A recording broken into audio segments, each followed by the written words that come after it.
Welcome to another week, another show of Hawkeye with me, Dave O'Hara. Our good buddy John Leo joining us. I'll get to John in just one moment. The voice of the Iowa Hawkeye baseball team, Hellerball. Want to let you know again that Craig and Stacy Schrader will be joining us in upcoming weeks. That Crosstown Baseball Classic, that great fundraiser they have and getting everybody out for the Fight with Flash Foundation, they're going to be joining us upcoming. They also have great stories to tell. They were down in Florida at Dick Vitale's Coaches versus Cancer event with Fran and Margaret McCaffrey, our friends Darcy and Brad Schaefer from Tater Tough. So many great things to get to in the upcoming weeks. But this week, let's get to our buddy John Leo. John, great seeing you. Good to be on, Dave. Thanks so much as always. You're welcome and thank you. Hellerball. Okay, we're there, John. We're getting there. Since I talked to you a couple months ago on the air here and had Coach Heller on, my production partner Michael and I went over to the Hawkeye baseball facilities. You guys were kind enough to let us in there, and Coach gave us the whole show like you're giving us today. You and I are going to talk other things going on. And before we get to Hellerball and baseball, viewers, I want you to know, last week you heard me talk about it, and there's no new news with the Iowa Hawkeye or at the University of Iowa with the gambling investigation and some other schools in and around the state of Iowa. We're not going there until there's other news, substantiated news. So that's as far as I can tell you today. No new news on that. Yeah, we've heard some different comments from other people around all the programs at Iowa Athletics, but there's no new news. So I'm not going to sit here and get into theory and conjecture. So I want to repeat what I said to you last week. The statement is still the statement, the official statement from the University of Iowa Hawkeyes Athletics programs. And that's as far as we go until further notice, until we know more, then you'll know more. So, John, let's get to baseball. What a season it's been. Not just in the conference, non-conference, of course, still loving the fact that that big victory against LSU, number one LSU. What a season it's been. Let's talk about some of the highlights, first of all, that at or near the top of the Big Ten right now. I was moaning to you the other day on the phone, complaining and moaning about, I shouldn't have lost 2 out of 3 to Maryland, at home. Shouldn't have lost, 2 out of 3 to Indiana. And you talked about that too. So let's start, not negative, but let's start about what could have been, and then let's really relish in what is happening, what great things happening. Well, I can't remember exactly which weekend it was that we talked. I know it was after was it after the LSU yes, game? Okay, yep. So we had known that we'd already beat LSU. No, you and I talked, before, on your way down there, you were going to play. That's and right. Then Coach Heller and I talked right after that Wednesday after they beat them. Right, so we knew that game with LSU was going to carry a lot of weight as the season went on. So to beat LSU and to still have that win on the resume, big deal, especially with them still in the towards the top of the top 25 in NCAA baseball. So that was obviously a highlight down there in Texas. We ended up going to Texas Tech, won one game against the Red Raiders, which was an interesting series, hostile environment. Thought handled it pretty well. Big time to get one win. They're in the top 25 too. So Texas Tech's been a good program this season. We get to the conference slate. Started with Maryland and Indiana. 2 out of 3. Maryland took it. The series with us here in Iowa City to get it started. And you kind of thought missed opportunity because Iowa could have won all 3 of those games. Absolutely. And able to get the Sunday game and avoid the sweep. And then the next weekend you go play Indiana, same thing kind of happens.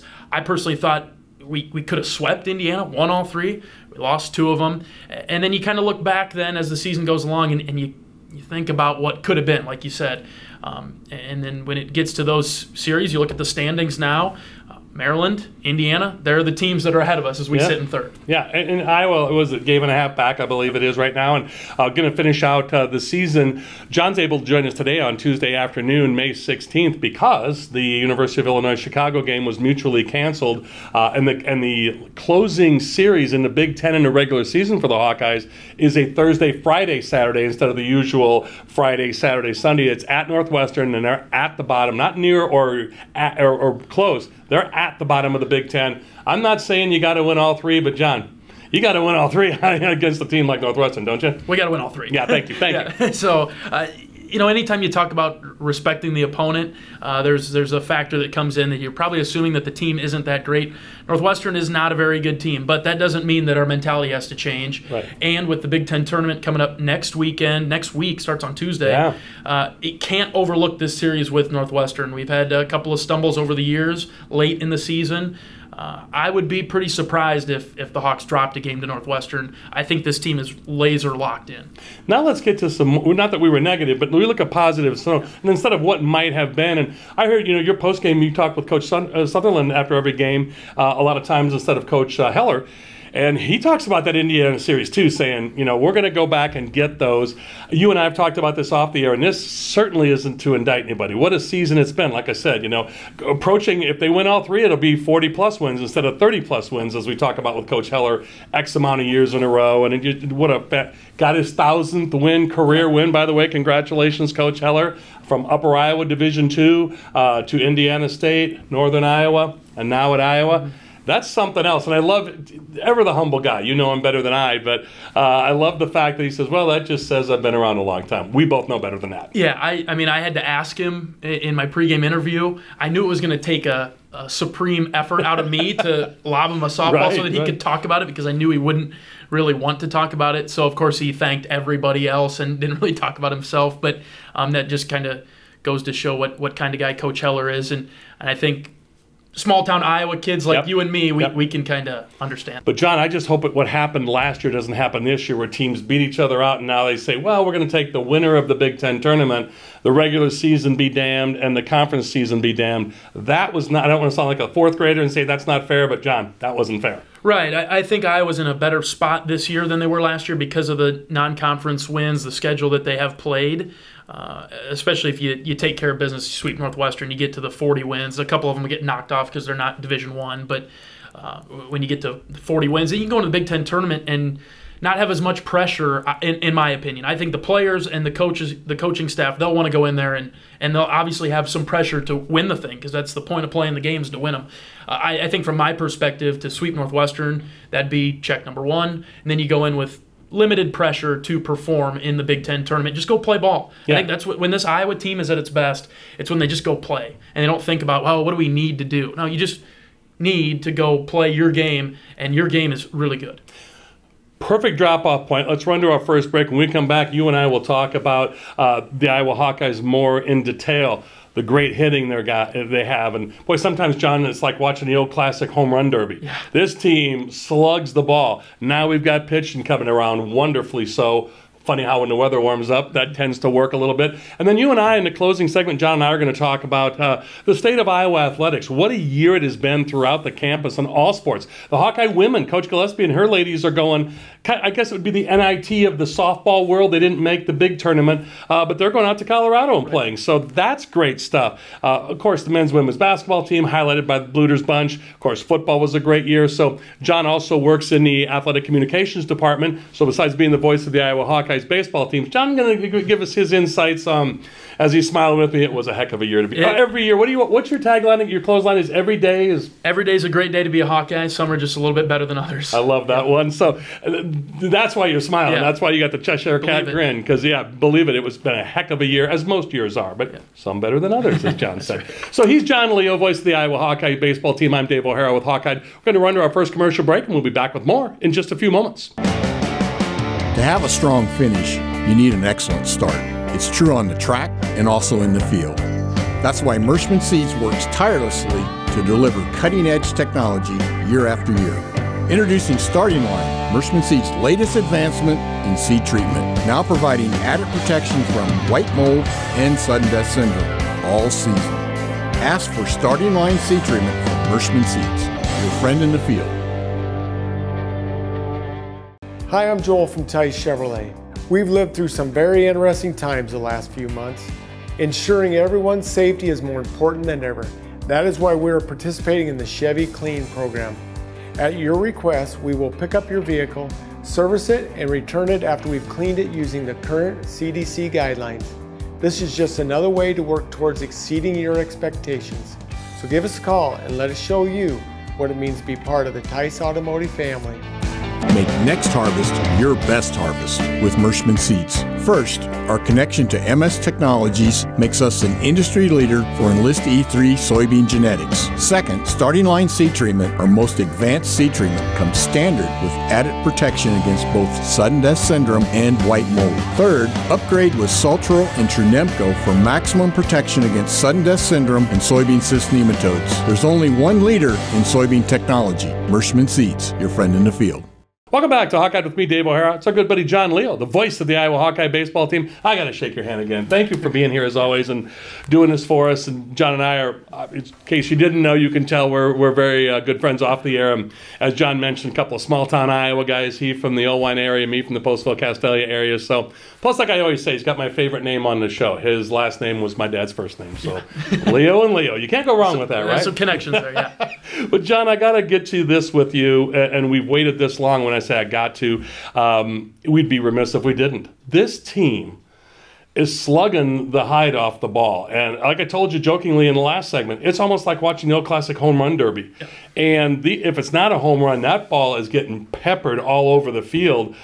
So we're going to talk some pitching here, but we'd be crazy if we didn't talk hitting right now. Yeah, I think it's a good place to start with this team. It's a little different than Coach Heller teams of the past where it's so offensively dominated. And probably the last time I talked to you was back at the beginning of the year. The strength of this team was 1 through 9. The batting order was dangerous, top to bottom. And although a couple of pieces have changed around, our leadoff hitter is different now than it was at the beginning of the year. Michael Seegers was our leadoff guy, the shortstop. He moved down to like 6, 7, 8, and he's been great down there. He resets the table for the top of the order. That's been outstanding. Ben Wilmus has taken over in the outfield. Kind of came in with an injury to fill an injured player. Wilmus came in, and then he's really taken that leadoff spot and ran with it. So he's been really good there. Brennan Deriggi has been as steady as they come. He and Raider Tello have been outstanding on the corners. Deriggi's at first, Tello's at third. What took you so long to get to those two guys? Yeah, I guess the 1 through 9 part, right? Yeah. But Deriggi, power, opposite field can go with that. I don't want to put pressure on him, but you almost expect a big hit from him when he gets in the box. Can't we find any more eligibility? We're going to get him here 1 year at Iowa, and like with Raider too, a lot of these plug-and-play guys, like you said, not a traditional Heller group, right. But it's working. And I didn't mean to interrupt you, but with Deriggi, the superlatives, there's not enough of them. Yeah, and he's really steady too. I mean, he's a team captain, and this is his first year here. He's a fifth year. He spent his first 4 years at Wofford, and so to be a team captain, I think there are a number of people around the program that are like, okay, this guy is either really special or there aren't that many leaders on this team, and that would be a little bit of a problem. But it wasn't that. It was that Deriggi was really that special, and he has been from start to finish, and really starting to pick it up now as we get towards the postseason. So the power is there for him. He is sneakily good defensively. At first, he does a really good job defensively, but we can get to that maybe later. But offensively, he's known for his bat, and he's been really good. But in this team's case, John, I would tell you, if they can stay away from the walks, the pitchers, and anybody again is going to say that. But with the 3 horses you have as your starters, and Marcus and Ty and Brody, and now that Brody's made that commitment to last time you and I talked, he was still playing football. Now, no football. I think once those 3 are pitching like they are, and you said that lineup has kind of changed a little bit now, where Marcus is day 1, Ty day 2, and Brody day 3. Let's talk about that, please. We've consistently had, I would say, 3 guys in the Friday spot. So it started with Ty. Ty got moved. Then it went to Brody for a while. Ty Langenberg, Brody Brackton, Yep. I forgot the last names, and Marcus Morgan. Sure, so let's include Yeah. that for the fans. Yeah. Yes. So now it seems like we've settled on Marcus to be the Friday guy, and that's a big deal. He got his first Friday start against Michigan State and walked the first 2 guys against Michigan State on Friday, and then after that didn't allow a hit. 6 innings, no hit baseball, really settled in and was outstanding. He against conference foes, he's allowing somewhere in the 100s when it comes to batting average. Wow. And the same can be said for Brody Brack too. So, like you alluded to, you take the walks out of it, the competition has really not been able to hit these guys. It's when the pitchers give the opponent opportunities. Ty Langenberg's a little bit more of a contact pitcher, so he forces a lot of ground balls. Teams can put it in play on him, but the defense behind him has been outstanding. Coach Heller talked about that going into the Michigan State series last weekend, that he challenged the guys defensively to have the mindset to go make championship game-saving plays defensively. Iowa did that a number of times, especially on Saturday, because Michigan State came in here as a team hitting like .310, which was tops in the Big Ten. They had 16 total hits the entire weekend. We held them to 3 hits on Friday, 3 hits on Sunday. Yeah. So the defense behind the pitching staff was really good. The pitching itself was great, as good as it was as the Indiana series way back at the beginning of conference play. We got to talk bullpen because we can all talk about the 3 stars at the top of that rotation and Marcus Morgan, Ty Langenberg, and Brody Brecht. But now we got to talk a little bit about Louie and Christo, please, out of the bullpen. Right. Luke Llewellyn, Will Christopherson, they're kind of like the 8th inning, 9th inning guys. Setup, closer, kind of interchangeable. Yeah. Christopherson's got the really strong slider that really nobody can hit when he throws it for a strike. Either throws it inside to righties and then it bends back, and a lot of the guys jump out of the box. I mean, it's pretty nasty. I shouldn't comment on it too much because I'd probably do the same thing. Luke Llewellyn is more of a hard-throwing fastball guy, comes over the top with it, kind of 12-6 with everything. He'll throw a breaking ball that looks like the fastball and then just dives. And he's been really good for us on a short tank type of deal. Middle relief, Jared Simpson's really taken that position. Lefty, got a little bit of funk to him. You got to have that, John. In modern baseball, you have to have that fourth, fifth, sometimes fourth inning, but fifth, sixth inning to get to Christo and Louie. You got to have that. And I mean to interrupt, but I don't think some of the fans don't realize how imperative that middle relief guy is. Yeah, and Simpson was really good to start. A little bit of a bumpy road as we got into conference play and has really settled in nicely, so he's been good. I would say, though, the 2 big storylines out of the bullpen, Jack Whitlock and Aaron Savory. Savory's a freshman from Dubuque. Whitlock's a transfer in from the state of Georgia.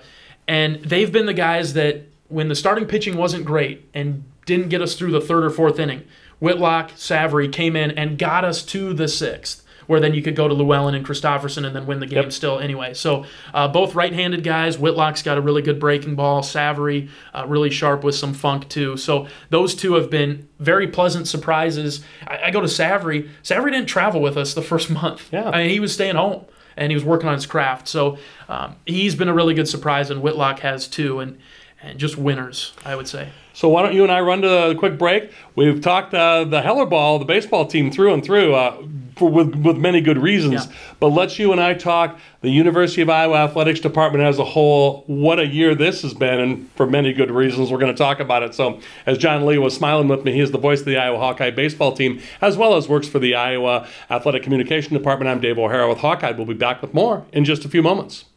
Hi, I'm Joel from Tice Automotive Family. I want to let you know our family's getting big, really big. We're now offering Chevrolet's medium-duty truck lineup. Whether it's a 4500 with a custom flatbed or a 6500 with the dump body, Chevrolet has the truck we can upfit to meet your needs. So stop in and let us show you what it means to be part of the larger Tice Automotive family. Who do you trust to produce the best yield? A seat company that's chasing technology, or a seat company that's writing a book on it? Merschman Seeds is a leader in technology. We're independent and family owned. Our sister company, MS Technologies, provides access to world-class traits and genetics. And our starting line seed treatment is second to none. Who can you trust with your yields? Merschman Seeds, your friend in the field. Welcome back to Hawkeye with me, Dave O'Hara. John Leo, one more time, and we'll do it at the end of the show, too. Always good to shake your hand. John, great to have you here in studio. You're kind enough to join us. What a busy schedule you've had all year. We talked Hawkeye baseball through and through the first 2 segments. Let's you and I do a grand scheme here. So you make your bones on being the voice of the Iowa Hawkeye baseball team, as well as working at the University of Iowa Athletics Department Communication Office. And what a year it's been for Hawkeye Athletics. We talked about softball earlier this program, going to the postseason and the NIT version of softball tournament, national tournament. Coach Gillespie and her girls, great job. We're going to be starting Hawkeye women's wrestling next year. Some of the women are wrestling unaffiliated anyway, but much more of a Power 5 sport. That's going to be interesting to see. Of course, the Hawkeye men's wrestling team, Brands boys, it didn't finish the way we wanted it to with Spencer Lee. Still got some great positives coming back, and still a nice finish at the national tournament as well as the Big Ten tournament, and a great regular season. Spencer Lee leading up to that. What a home record as you're smiling. We could go on and on and on. Of course, on this show, we've covered Bluter's Bunch in full detail. with reporters as well as rerunning the Caitlin Clark show. She's kind enough to join us for a whole show. Coach Lisa Bluter, Monica Sanano, who unfortunately was released. We record this on Tuesday afternoon, May 16th. She was released by the LA Sparks, who she was drafted by, but kind of like Megan Gustafson, I think she's going to find a home in the WNBA. And as Monica said when she was on this show with me, she's going to do quite nicely over in Europe, or playing overseas as well, as you know, in professional ball. Why don't you and I talk some NFL draft, as you're smiling with me, and the Hawkeye transfer portal. So what happened at the end of this year, spring ball, going into fall? Things looking very bright here, John, in football. I just think there's a lot of positive momentum headed our way. And I think the transfer portal, to get as many athletes as we did in key positions, offensively, when you get a new quarterback, Cade McNamara, right, that has history, like has a record, right, and we saw it firsthand. And right? by the way, his tight end comes along too. Yeah, and then he brings a couple of buddies with him. All of a sudden, you're thinking, "Whoa, okay, this has a chance to be something special." Yes, and then we talk about the wide receiver room, saying, "Oh, we need this," and then go there. You were going to go there next. Yeah, I just read an article just a little bit ago about the excitement with the new wide receiver coming from Ohio State. So it's kind of interesting to have an Ohio State guy, a couple of Michigan guys come together to play for Iowa. That's going to be interesting. They could put their bad blood from the past aside and bring it together here in the black and gold. I'd be fine with that. Everybody ends up a Hawkeye, yeah. John. What the heck? Vertical threat, though, which I think many people will be excited about, starting primarily with the coaching staff, I would think. And again, Caleb Brown, yep, coming in from Ohio State, wide receiver. Not to mention Anderson transferring from an FCS program. You folks may remember his dad is Flipper Anderson, had a heck of an NFL career. So there are some vertical threats now in the wide receiver room, as well as Vines coming back and Regaini coming back, possession receiver. Of course, tight end. Come on. Tight end's obviously going to be the strength, I would think. A lot of potential decoys at different points of the game. Running back is strength as well. Right, and I think so many people in the running back room, I'd be surprised if we didn't send out some of those guys and split them out wide and have them run underneath and cause a lot of problems there too. John, when you talk about player development here, and the number I gave again, and you know this as well as I do, of those 42, 43 players in the NFL, 33 and now, or 34, were either 3-star or less, were walk-ons when they got here. If that doesn't talk player development, and you know this as well as anybody at the University of Iowa, Kirk Ferentz and his staff is player development. That blueprint is locked away in a safe somewhere, and good thing it doesn't get out. Yeah. Because you take people with lesser talent, I guess, and you bring them in here and you develop them like that. You talk about momentum, keeping that rolling within our athletic programs. Well, it can trickle up to the professional scene as well. I just look at what gets done with the small town kid from Decorah, and all of a sudden he's playing linebacker for the Broncos, Josie Jewell, for example. Yep. You look at people like that. Obviously, we do something right here that puts them in a position to be successful. Oh, and while they're being successful individually, they're helping the team, and we're on a great stretch, at least for the football program, of being successful. You mentioned that about Josie Jewell, but again, like we said, 13th with Van Ness to the Packers, 18th Campbell to the Lions, and they got the shirts out now called the Detroit Lions. Yeah. So that is smart marketing there, because you've got Sam Laporta, who went 34th overall. There wasn't a 32nd pick in the first round. There's 32 teams in the NFL, so he was the third pick in the second round, 34th overall. And then Riley Moss to the Broncos, beat teammates of Josie Jewell, 83rd overall. But to your point, so you talk about all this. So Jack Campbell from Cedar Falls, Iowa. Riley Moss wasn't even looked at much when he came here from the Des Moines area. And he goes. And then you take a look at Lucas Van Ness. When Kirk Ferentz went to Illinois to see another kid play in high school, he had heard Van Ness's sister, I believe this is right, she was going to University of Iowa as a student, and went into the library and thought, well, I'll meet this Van Ness kid. And it was... He never started a game at Iowa, John, in his 3-year career, and now he's the 13th pick overall in the NFL draft. You take a look at that development, and not to mention Seth Benson running side by side with Jack Campbell. Mm-hmm. There's some incredible talent when it walks through those doors at the Hanson Football Complex or Kinnick Stadium. Unreal, John. It's funny what pride and passion can help you achieve, right? Right there it is. That's it in a nutshell. And Parker Hesse's been on this show talking about when you come here as a freshman at Iowa, it's all business. You know what you're in for. You can't complain to anybody because you know it with pride and passion. And Parker said the reason us former Hawkeyes transitioned so well, and by the way, Parker Hesse signed another deal with the Atlanta Falcons as their starting tight end when he played defensive end at Iowa. And they went to the NFL as a tight end because he was an great offensive player in high school from Walk-On High School, another Northeast Iowa small-town guy like you and me. But Parker's talked about that. He goes, you know when you come to Iowa, it's a job. And that's why he said, he goes, that's what I would attribute. And Jake Gervais said the same thing. That's what they attribute being so successful to the NFL. It's not new to them. Mindset. And you said it, pride and passion as well. John, what a great conversation as always. Boy, if you want to know anything about Iowa athletics, John Leo is the guy. Again, works for the University of Iowa Athletics Communication Department, but the voice of the Iowa Hawkeye baseball team. My friend, great seeing you as always. Thank you so much. Thanks for having me on, Dave. Truly my pleasure, and you're welcome. For John Leo, I'm Dave O'Hara, my production partner, Michael Merrick, and to you, the viewers. For Hawkeye, that's all from us. Thanks to all of you. And as always, thanks for staying tuned at the end of the program for these rolling credits to give our advertisers and sponsors the attention and credit they so richly deserve. And as always, to our aforementioned guests and to you, the viewers. That's all from us at Hawkeye. Thanks to all of you.